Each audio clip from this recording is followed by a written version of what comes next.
Bonjour à tous, c'est encore moi, Roselyne. Voilà, je reviens vers vous pour ce jeûne sec de 14 jours. Donc nous en sommes au 12e jour. Nous sommes le lundi 4 décembre 2017. Toujours en continuité de mon jeûne de 14 jours sans boire ni manger. Voilà, donc je suis très heureuse d'être à nouveau devant vous. Donc je vais récapituler vraiment depuis le début tout ce que j'ai pu ressentir, tout ce qui m'anime, tout ce qui m'a animé pendant durant tout ce jeûne et comment je me sens. Voilà, donc je vais commencer d'abord par les points positifs, ce qui m'anime en fait, comme je vous l'ai expliqué. C'est 100% spirituel, c'est 100% connexion avec le Saint-Esprit. Donc c'est un jeûne en plus qui concerne plus les personnes nées de nouveau, qui ont accepté le Seigneur Jésus-Christ comme Seigneur et Sauveur, parce qu'en fait ils comprendront mieux ma démarche. Voilà, ma démarche sera mieux comprise parce que l'outil principal, c'est que l'essence même de ce jeûne, la motivation, la détermination, en fait, c'est la parole divine. Donc, c'est celle qui est contenue dans ce magnifique livre qu'on appelle la Bible. Donc il y a la parole à l'intérieur, c'est cette parole qui m'anime, qui m'inspire, qui m'a motivée depuis le départ parce que je lis, je la lis, je la médite, je prie, différents versets qui me stimulent assez, notamment les psaumes. Je prie avec des psaumes de repentance, je prie avec des psaumes de louange. Voilà, et puis je médite des versets parce que j'ai recommencé à lire la Bible à nouveau depuis le départ, depuis la Genèse. En fait, je lis en même temps le Nouveau et l'Ancien Testament. Je médite les versets qui m'ont touché parce que Dieu parle assez. En lisant certains versets, Dieu nous parle assez, il nous inspire, il nous conseille, et puis voilà. Voilà l'aspect spirituel, ce qui m'anime en fait, ce qui m'a évité depuis le début de vraiment penser à la nourriture, c'est vraiment la parole de Dieu. Voilà. Dès le départ, je me remplis l'esprit avec la parole divine, dans qui explique le fait que j'ai vraiment pas faim, les envies de nourriture sont réprimées, tout ce qui est odeur de nourriture, en fait, ça m'attire pas du tout depuis le début parce que vraiment mon côté spirituel est plus mis en avant. Toute odeur de nourriture, de viande, en fait, au contraire, au lieu de m'attirer, ça me donne pas envie de manger, en fait. Je suis plus animée par le spirituel, je suis plus animée par la parole, je suis plus animée par la méditation. En fait, c'est ce qui me maintient réellement sur le chemin des 14 jours de jeûne sans boire ni manger. Se lire la parole, la méditer, c'est une forme de nourriture. Pour moi, c'est une nourriture spirituelle. Le Seigneur Jésus a dit que l'homme ne se nourrit pas que de ce qui entre dans son ventre, mais il se nourrit de tout ce qui vient de la parole de Dieu. Et à présent, je vais vous parler des points négatifs depuis le départ, les points négatifs, bon, les points négatifs corporels en fait. Ça a commencé avec les lèvres sèches, je crois le deuxième jour. Mais j'ai remédié à cela parce que j'ai un super stick à lèvres Neutrogena et puis un baume que je badigeonnais sur mes lèvres. Et puis après cela, ben, ça se passait très bien. Le quatrième jour, il y a un autre inconvénient, c'est l'aspect sommeil. On commence à dormir très peu, donc je dormais très peu, mais j'avais beaucoup de force. Par contre, le quatrième jour, je dors depuis le quatrième jour, je dors en moyenne 3 heures par nuit. Bon, ce n'est pas, c'est un avantage, en même temps, c'est un inconvénient. Pour moi, c'est un avantage parce que ça me permet de lire, de méditer, de lire d'autres livres que j'avais en cours. Et puis, ça me fortifie le fait de méditer, de prier à ces heures-là. Voilà, donc je suis plus disposée, plus disponible à lire pendant des heures où tout le monde dort, minuit, 1 heure, donc je suis assez fortifiée. Donc le quatrième jour, on se sent de plus en plus fort, on a plus de force intérieure, on est amené vraiment à se poser des questions. On se demande, mais comment ça se fait? Normalement, je devais être fatiguée, mais je ne le suis pas. La digestion ne se fait plus, donc au 13e jour, aujourd'hui à minuit. Et puis, je vais très bien. Comme je disais, ma démarche est vraiment spirituelle, hein. Pour ceux qui veulent jeûner, qui n'ont pas ces démarches, parfois ça peut être difficile parce que il y en a qui ne comprennent pas les mécanismes du jeûne, donc ils se mettent sous la couette, ils sont mal dans leur peau, ils ne se rasent pas. En fait, non, le jeûne n'est pas si dramatique. Ça dépend de l'état d'esprit, en fait, parce que j'ai entrepris un autre jeûne il y a quelques mois, pas dans le même état d'esprit. Pendant ces 10 jours, j'avais plus envie de manger. Les odeurs m'attiraient, je réprimais. Les odeurs m'attiraient, je réprimais. Vraiment, c'était une lutte pendant ces 10 jours. Pourtant, j'étais isolée, je ne sortais pas. Mais toute odeur environnante, tout paquet de gâteaux qui passait par là, j'en avais envie, je reprenais tout le temps, c'était la lutte. Et puis parce que ben, j'avais pas, je lisais beaucoup la Bible, mais je ne m'étais pas concentrée côté spirituel. Je ne m'étais pas vraiment concentrée, je pensais à autre chose, je pensais à beaucoup de choses de la vie. Il y a beaucoup de choses qui m'assaillaient, donc je n'étais pas concentrée. Voilà, donc j'ai tenu un jeûne de 10 jours. Normalement, c'était un jeûne de 14, mais j'avais tenu 10 jours seulement parce que je n'étais pas concentrée. J'ai mangé après 10 jours, pas parce que j'avais très faim, non, parce que c'était une habitude. Mon corps voulait manger, bah, j'étais habituée. Il se lassait de pas manger en fait. Pour ce jeûne-ci, je suis vraiment concentrée spirituellement, je suis plus animée spirituellement, je suis plus remplie spirituellement, donc ce qui fait que les envies de manger ne sont pas présentes. Voilà, j'ai moins d'émissions, c'est-à-dire je vais très peu, j'y vais à peine 2 fois par jour pour des mictions et pas du tout pour des défécations, non, depuis le premier jour. Le premier jour et le deuxième jour, oui, j'ai dû le faire. Et puis maintenant, le troisième jour jusqu'à aujourd'hui, je n'ai pas déféqué du tout. Par contre, depuis 2 jours, il y a beaucoup de flatulences, mais qui n'ont pas d'odeur. C'est très bien spirituellement quand quand on jeûne et qu'on a des flatulences à un certain moment donné, ça c'est bien. J'en ai depuis 2 ou 3 jours qui viennent tout le temps, mais pas du tout odorantes. C'est assez étonnant. Voilà. Et puis, il y a ça. Voilà, je voulais aussi préciser que quand on jeûne pour une certaine durée, il faut éviter un environnement négatif, il faut éviter les gens négatifs, il faut éviter les gens qui viennent toujours vous dire oui, ah, t'as maigri et tout. En fait, c'est des gens qui ne comprennent pas ta démarche, qui sont là avec des yeux physiques, qui ne regardent pas les choses avec des yeux spirituels. Donc il faut vraiment éviter de s'entourer de personnes qui sont là pour juger ton physique. C'est tout à fait normal quand on jeûne de perdre du poids. Donc des gens qui ne le comprennent pas, qui n'ont jamais jeûné plus de 2 ou 3 jours de leur vie, qui viennent en parler, oui, il faut leur dire, ben, tu ne peux pas comprendre. Je me remplis autrement que par le corps, je me remplis spirituellement. Et puis, j'ai pas besoin forcément de remarques. Puis, quand vous voulez jeûner en groupe, jeûner avec des personnes qui ont vraiment les mêmes objectifs.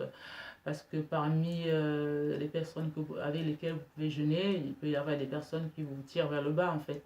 Vous pouvez avoir des objectifs, mais le comportement, il y a l'attitude de la personne qui peut vous freiner dans votre élan, dans votre détermination, dans votre envie, voilà, dans vos décisions. Donc, évitez de jeûner avec des groupes de personnes ayant un état d'esprit un peu négatif ou faible. Misez sur les personnes qui marchent, qui ont la même démarche que vous et ça ira mieux. Voilà, je suis très contente parce que je me sens de plus en plus bien, sereine intérieurement. Je me sens vraiment motivée à terminer. Donc mardi à minuit ben, j'aurai terminé, j'aurai été à mon 14e jour, soutenu par Dieu, le Saint-Esprit, par Jésus-Christ. Là, j'aurais pas pu aller plus loin si j'avais pas eu une démarche spirituelle. J'aurais pas pu tenir plus de 2 jours si j'avais pas une démarche spirituelle.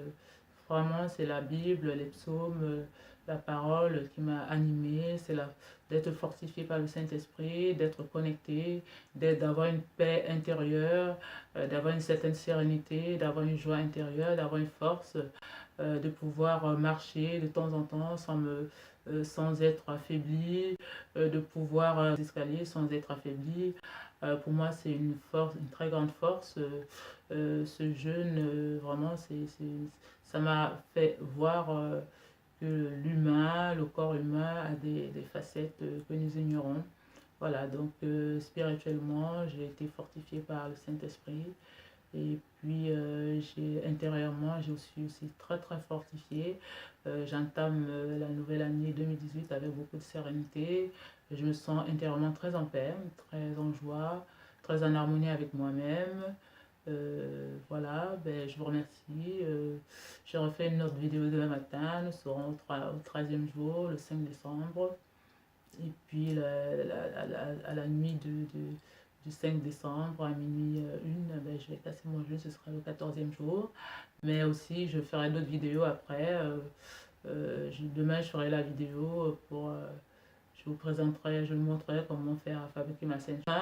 Voilà, demain, je mangerai la scène, je la fabrique. Voilà, ben, à demain. Je vous souhaite une excellente journée et à demain. Merci.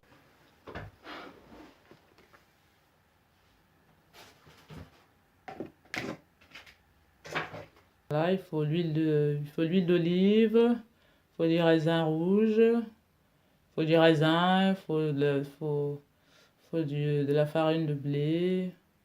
Pour préparer la Sainte-Seine, il faut la centrifugeuse déjà. Pour préparer la Sainte-Seine, bon voilà, j'ai de l'huile d'olive, j'ai du raisin, j'ai de la farine de blé, j'ai du sel, et puis les récipients. Et puis en faisant cette Sainte-Seine, je prie en même temps que je la fabrique.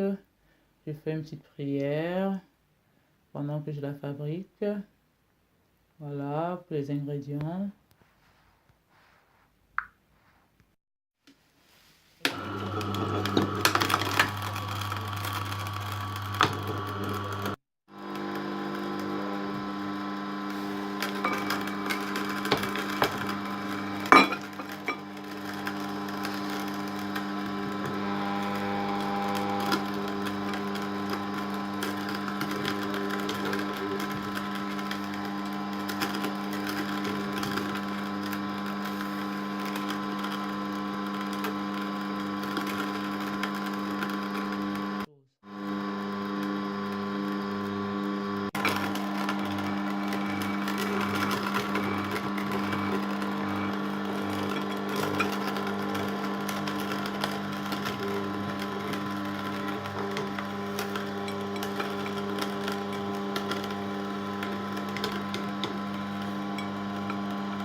Merci Père, parce que Père éternel, Dieu de gloire, tu m'as délivré.